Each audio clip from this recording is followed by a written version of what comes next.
Basic of geography. हम लोग पढ़ेंगे आज ज्योग्राफी के बारे में। मैं आप लोग कुछ ज्योग्राफी के बारे में बताना चाहूंगा। ज्योग्राफी की बेसिक जानकारी। सौर मंडल पृथ्वी, the earth in the solar system. The earth in the solar system, सौर मंडल में पृथ्वी कहने का तात्पर्य है कि हमारे सौर मंडल में कितने ग्रह होंगे। अब सौर मंडल कहेंगे तो किसे कहेंगे, तो सौर मंडल में कुल 8 ग्रह हैं। तो आइए हम उसको देखेंगे, सौर मंडल में कुल कितने ग्रह हैं और इसकी जो मुखिया होता है वो कौन होता है, वो होता है सूर्य। सौर मंडल का मुखिया सूर्य होता है। उसके बाद होता है सूर्य के बाद बुध, ये हमारा ग्रह है। शुक्र, उसके बाद पृथ्वी,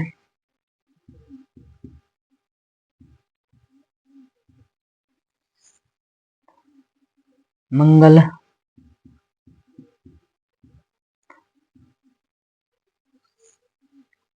बृहस्पति,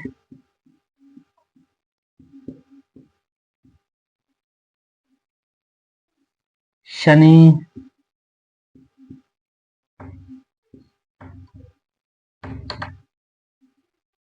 शनि के बाद यूरेनियस,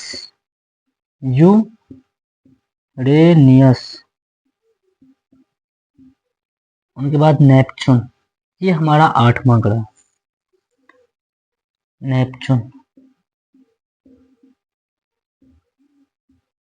नेपच्यून। बात करेंगे हमारे सौर मंडल में कुल 8 ग्रह हैं। वो कौन कौन से हैं, बुध, शुक्र, पृथ्वी, मंगल, बृहस्पति, शनि, यूरेनस, नेपच्यून। अब ये सूर्य, इनका मुखिया, तो सौर मंडल का मुखिया कौन होता है, बात करेंगे सौर मंडल का मुखिया। तो सौर मंडल का मुखिया कौन होता है, सूर्य होता है। कौन होता है, सूर्य। उनके बाद ये हमारा 8 ग्रह मिलकर एक सौरमंडल का निर्माण करती है। तो सौरमंडल किसे कहते हैं, 8 ग्रहों के समूह को हम सौरमंडल कहते हैं। सौरमंडल किसे कहते हैं, 8 ग्रहों के समूह को सौरमंडल कहते हैं। जो ये इसका मुखिया सूर्य होता है। सूर्य भी एक तारा है। सूर्य क्या है, सूर्य एक तारा है। सूर्य एक तारा है। अब ये बुध ग्रह, बुध सूर्य के चारों ओर चक्कर लगाने में 88 दिनों का समय लगता है। फिर आता हमारा शुक्र। शुक्र ग्रह को सूर्य के चारों ओर चक्कर लगाने में 255 दिनों का समय लगता है। वही बात करते हैं हमारा पृथ्वी, जिस पर हम लोग रहते हैं। अब बात करते हैं पृथ्वी, तो पृथ्वी को सूर्य के चारों ओर चक्कर लगाने में 365 दिन लगता है। कितने दिन, 365 दिन लगता है। जो सूर्य की रोशनी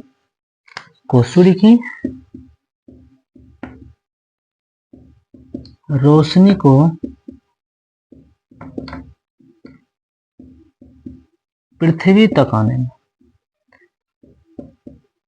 में कितने मिनट का समय लगता है, सूर्य की रोशनी को पृथ्वी तक आने में 8 मिनट का समय लगता है। बताइए, और इसकी गति है 3 लाख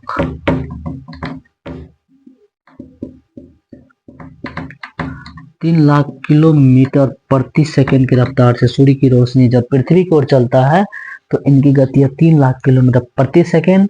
और फिर भी सूर्य की रोशनी को पृथ्वी तक आने में 8 मिनट का समय लगता है। अब उनके बाद बात करते हैं खगोलीय पिंड किसे कहते हैं।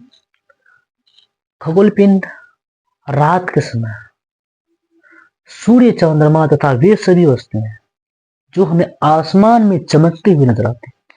सूर्य, चंद्रमा तथा वे सभी वस्तुएं, अब बता रहे सूर्य, चंद्रमा तथा वे सभी वस्तुएं जो छोटे छोटे हमें तारे दिखाई पड़ते हैं तो आसमान में चमकती हुई नजर आती है, उसे हम कहते हैं खगोलीय पिंड। उसे क्या कहते हैं, उसे कहते हैं खगोलीय पिंड। खगोलीय पिंड समझ में आ गया। उनके बाद नक्षत्र मंडल क्या होता है। नक्षत्र मंडल कहने का तात्पर्य है कि तारों के समूह द्वारा, अब बात करते हैं यहाँ पे, थोड़ा इसको मिटा दो। तारों के, एक तारा हमारा यहाँ, फिर एक तारा थोड़ा गलत बन रहा है, तो हम बात करते हैं तारों के समूह द्वारा। किनके द्वारा, तारों के समूह से जो हमारा एक आकार निर्माण करता है उसे हम क्या कहते हैं, नक्षत्र मंडल कहते हैं। नक्षत्र मंडल अर्सा मेजर बिग बेयर का एक भाग होता है, जो कि सप्तऋषि की सहायता से हम नक्षत्र मंडल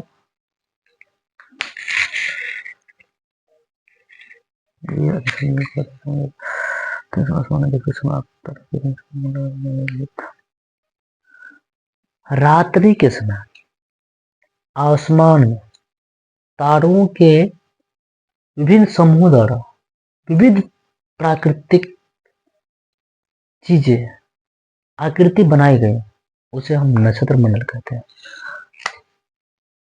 नक्षत्र मंडल समझ में आ गया, अंडरस्टैंड।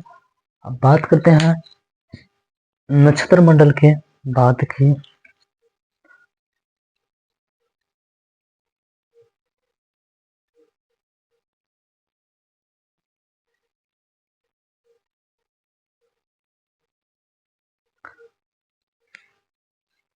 उत्तरी तारा के बारे में बात करते हैं।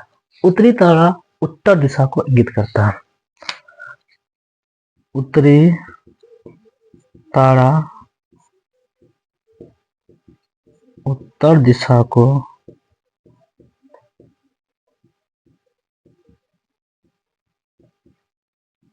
दर्शाता है। अब बात करते हैं ग्रह। तो हम जान गए कि सौर मंडल में कुल 8 ग्रह, ग्रहों की संख्या कितनी है, तो 8 ग्रह। कितने हैं ग्रहों की संख्या? 8। वो कौन कौन से हैं? बुध, शुक्र, पृथ्वी, मंगल, बृहस्पति, शनि, यूरेनस, नेपच्यून। अब इनको हम थोड़ा शॉर्ट फॉर्म बताते हैं, याद करके कैसे रखें। तो एम भी जे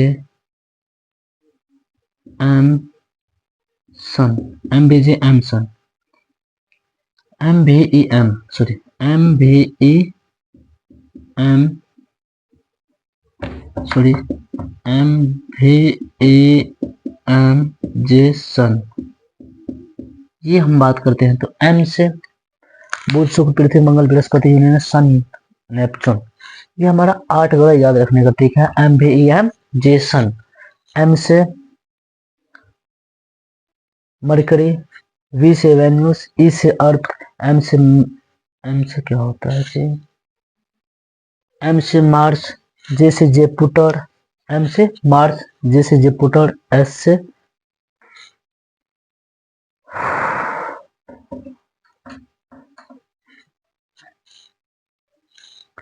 अब बात करते हैं हम पृथ्वी के बारे में और ग्रह में। पृथ्वी एक ऐसा ग्रह है जो सूर्य के हिसाब से तीसरे स्थान पर आता है। तीसरे स्थान पर क्या आता है? तो आता है हमारा पृथ्वी। पृथ्वी एक ऐसा ग्रह है जहां पर लोगों का जीवन संभवतः है। कहने का तात्पर्य है कि ऐसा ग्रह जिसके पास अपनी सारी प्रकाश ऊष्मा सूर्य से प्राप्त करता हो, जिसमें हर एक चीज कम मात्रा में है, नहीं ज्यादा ठंडा है, नहीं ज्यादा पानी है, सब कुछ प्रयोग मात्रा में मिला हुआ है। पृथ्वी पर जीवन संभवतः है, जिस पर हम लोग रहते हैं उसे हम पृथ्वी कहते हैं। पृथ्वी एक ऐसा ग्रह है, आकार के हिसाब से पृथ्वी 5वां स्थान पर है और सूर्य के दूरी के हिसाब से पृथ्वी तीसरे स्थान पर है। पृथ्वी अपना प्रकाश एवं ऊष्मा सूर्य से प्राप्त करती है। किससे प्राप्त करती है? तो प्रकाश, पृथ्वी सूर्य अपना प्रकाश एवं ऊष्मा किससे प्राप्त करती है? तो सूर्य से प्राप्त करती है। तो ये हमारा खत्म।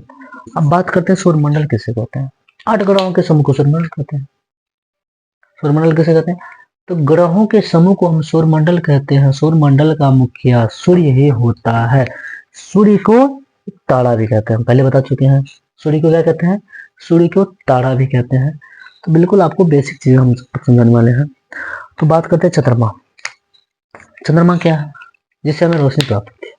अब ये बात करेंगे सूर्य की नहीं, हम बात करने वाले चंद्रमा की। तो चंद्रमा एक हमारे पृथ्वी का ऐसा एक उपग्रह है। क्या? चंद्रमा ग्रह नहीं, चंद्रमा हमारा उपग्रह है। क्या? चंद्रमा हमारा उपग्रह है। ये चंद्रमा उपग्रह है, बल्कि ग्रह नहीं है। तो ये हमारा उपग्रह है। अब बात करते हैं आकाश गंगाएं क्या होती है। आकाश गंगाएं कहने का तात्पर्य कि आसमान में लाखों तारे मिलकर, आसमान में रात के समय आसमान में जब हम लाखों ताराएं मिलकर देखेंगे लाखों ताराएं देखेंगे तो हमारा क्या कहलाएगा, आकाश गंगाएं कहलाएगी। क्या कहलाएंगे, लाखों ताराओं का समूह, लाखों हजारों ताराओं का समूह क्या कहलाएगा, आकाश गंगा कहलाएगा। बिल्कुल बेसिक चीजें हम लोग करने वाले हैं। उसके बाद ये समझ में आ गया। उनके बाद बात करते हैं ब्रह्मांड क्या होता है। क्या जिस पर हम लोग रहते हैं पृथ्वी पर, क्या पृथ्वी ब्रह्मांड का हिस्सा है? हाँ, क्यों नहीं है, क्योंकि पृथ्वी सौरमंडल का हिस्सा है। सबसे पहले तो सौरमंडल कैसा होगा।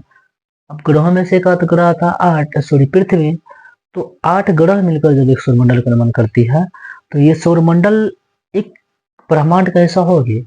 उसी प्रकार ब्रह्मांड कैसे कहते हैं, तो लाखों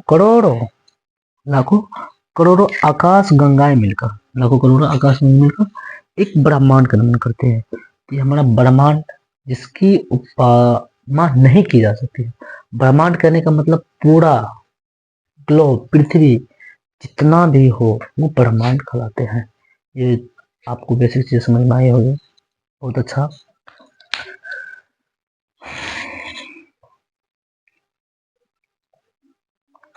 थैंक यू, आप लोगों ने मेरा वक्त समय दिया।